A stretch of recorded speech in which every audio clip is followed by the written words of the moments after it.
کو غور سے سنیے گا آپ لوگ سب. پورے قرآن مجید میں سب سے لمبی آیت نہ توحید کے بارے میں ہے، نہ شرک کے بارے میں ہے، نہ نماز کے بارے میں ہے، نہ روزہ کے بارے میں ہے، نہ زکوٰۃ کے بارے میں ہے، نہ حج کے بارے میں ہے، نہ رفع یدین کے بارے میں ہے، نہ سینے پر ہاتھ باندھنے کے بارے میں. اس کے بارے میں تو قرآن کی آیت ہے ہی نہیں.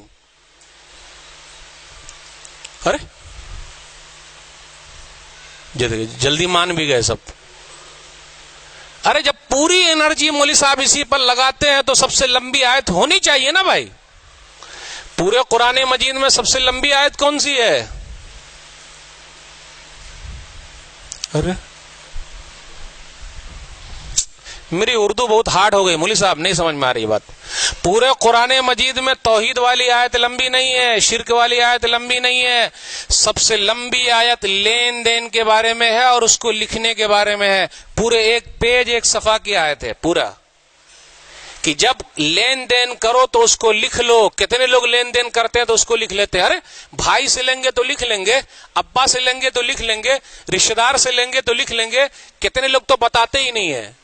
تو جب مر جائیں گے تو کیسے جنازے کی نماز ہو سکتی کیا؟ پورے قرآن مجید میں سب سے لمبی آیت ہے لکھنے کے بارے میں. جب لین دین کرو، قرضہ لو یا دو، اس کو لکھ لیا کرو، گواہ بھی رکھو. نہیں کرتے ہم اور آپ اس آیت پر عمل نہیں کرتے تو آگے چل کے جھگڑا ہو جاتا ہے، کیس ہو جاتا ہے، کہیں چل کے مرڈر ہو جاتا ہے، رشتہ داری ختم ہو جاتی ہے، دشمنی بڑھ جاتی ہے، سب ختم. قرآن مجید کی سب سے لمبی آیت ہے لکھ لو. ہم اور آپ لکھتے نہیں. ارے دوستی میں لکھیں گے، بھائی چارے میں لکھیں گے. بھیا سے پیسہ مانگا، چپکے سے لوگ مانگتے. ماموں سے مانگا، بھانجے سے مانگا، پیسہ دینا. ارے بھائی مانگیے تو ساتھ میں کسی کو رکھ کے مانگیے. کیوں؟ اگر آپ اللہ نہ کرے دنیا سے چلے جائیں، پتا تو رہے کہ بھائی ان کے اوپر قرضہ ہے، کوئی ادا کرنے کے لیے کھڑا تو ہو جائے گا. ہم اور آپ عمل نہیں کرتے. میرے بھائیو، قرضے کا مسئلہ ہو، لین دین کا مسئلہ ہو، اس کو لکھ لیجئے. کیوں؟ جنازے کی نماز ہو سکتی کیا؟ آئیے سن لیتے ہیں حدیث. کیسی حدیث ہے؟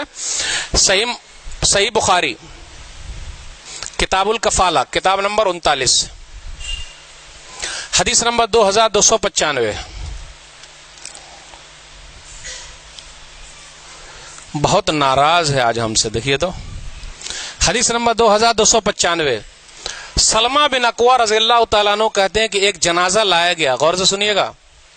نبی صلی اللہ علیہ وسلم نے فرمایا حل علیہ من دین. یہ نہیں پوچھا یہ جنازہ نمازی ہے، روزے دار ہے، حاجی ہے، زکاتی ہے، توحیدی ہے. نہ، نبی صلی اللہ علیہ وسلم نے جنازے کے بارے میں پوچھا، مردے کے بارے میں پوچھا، اس کے اوپر قرضہ ہے کیا؟ تو بولے قرضہ نہیں ہے. تو نبی صلی اللہ علیہ وسلم نے نماز پڑھ لیا، جنازے کی نماز پڑھا دی. ایک دوسرا جنازہ اور آیا، پوچھا حل علیہ من دین، کیا اس کے اوپر قرضہ ہے؟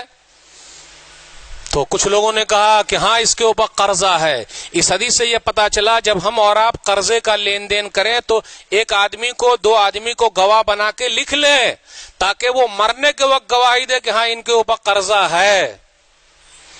تو کہا لوگوں نے کہ ہاں نبی صلی اللہ علیہ وسلم ان کے اوپر قرضہ ہے. تو نبی صلی اللہ علیہ وسلم نے فرمایا صلو علی صاحبکم، جاؤ تم لوگ اپنے بھائی کے اوپر نماز پڑھ لو، جنازے کی نماز پڑھ لو. میں نماز نہیں پڑھاتا، میں نماز نہیں پڑھاتا، اس کے اوپر قرضہ ہے. آج کل ہم اور آپ قرضہ لے رہے ہیں، کس کے لیے لے رہے ہیں؟ بیٹوا کے لیے لے رہے ہیں، بہترین گھر بنانے کے لیے لے رہے ہیں. آئیے ایک اہم معاملہ سمجھا دوں. آئیے ایک اہم معاملہ سمجھا دوں، کتابوں کے ذریعے، واقعات کے ذریعے. ایک آدمی بھاگتا ہوا آیا، بولے 45 لاکھ. غور سے سنیے گا، 45 لاکھ.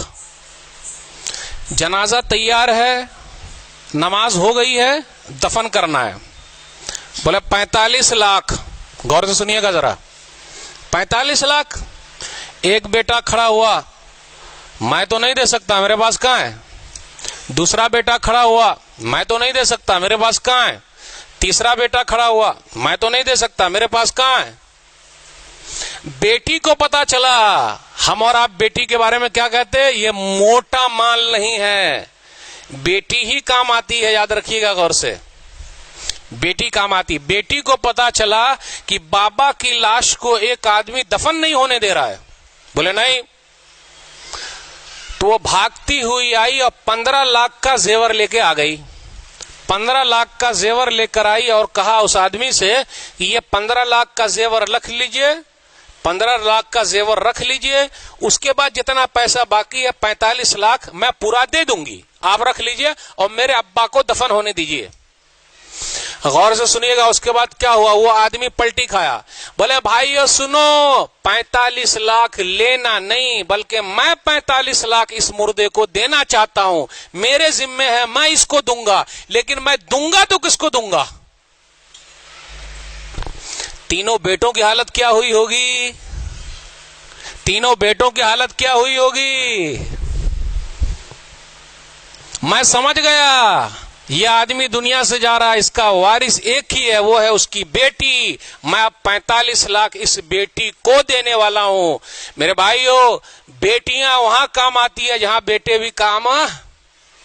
اس سے یہ بھی پتا چلا قرض کے بارے میں صاف ستھرا رکھیے, بیٹے بھی ادا کرنے کو تیار نہیں ہے, کوئی نہیں کرتا. ایک صحابی کھڑے ہو گئے ابو قتادہ رضی اللہ تعالیٰ نے اور کہا اسی کے اندر, علی دینہ یا رسول اللہ, اللہ کے رسول صلی اللہ علیہ وسلم اس آدمی کا قرض میں چکاؤں گا. اس کے بعد نبی صلی اللہ علیہ وسلم نے جنازے کی نماز پڑھ لی. میرے بھائیو, آج کل لوگ قرضہ بھی نہیں دیتے.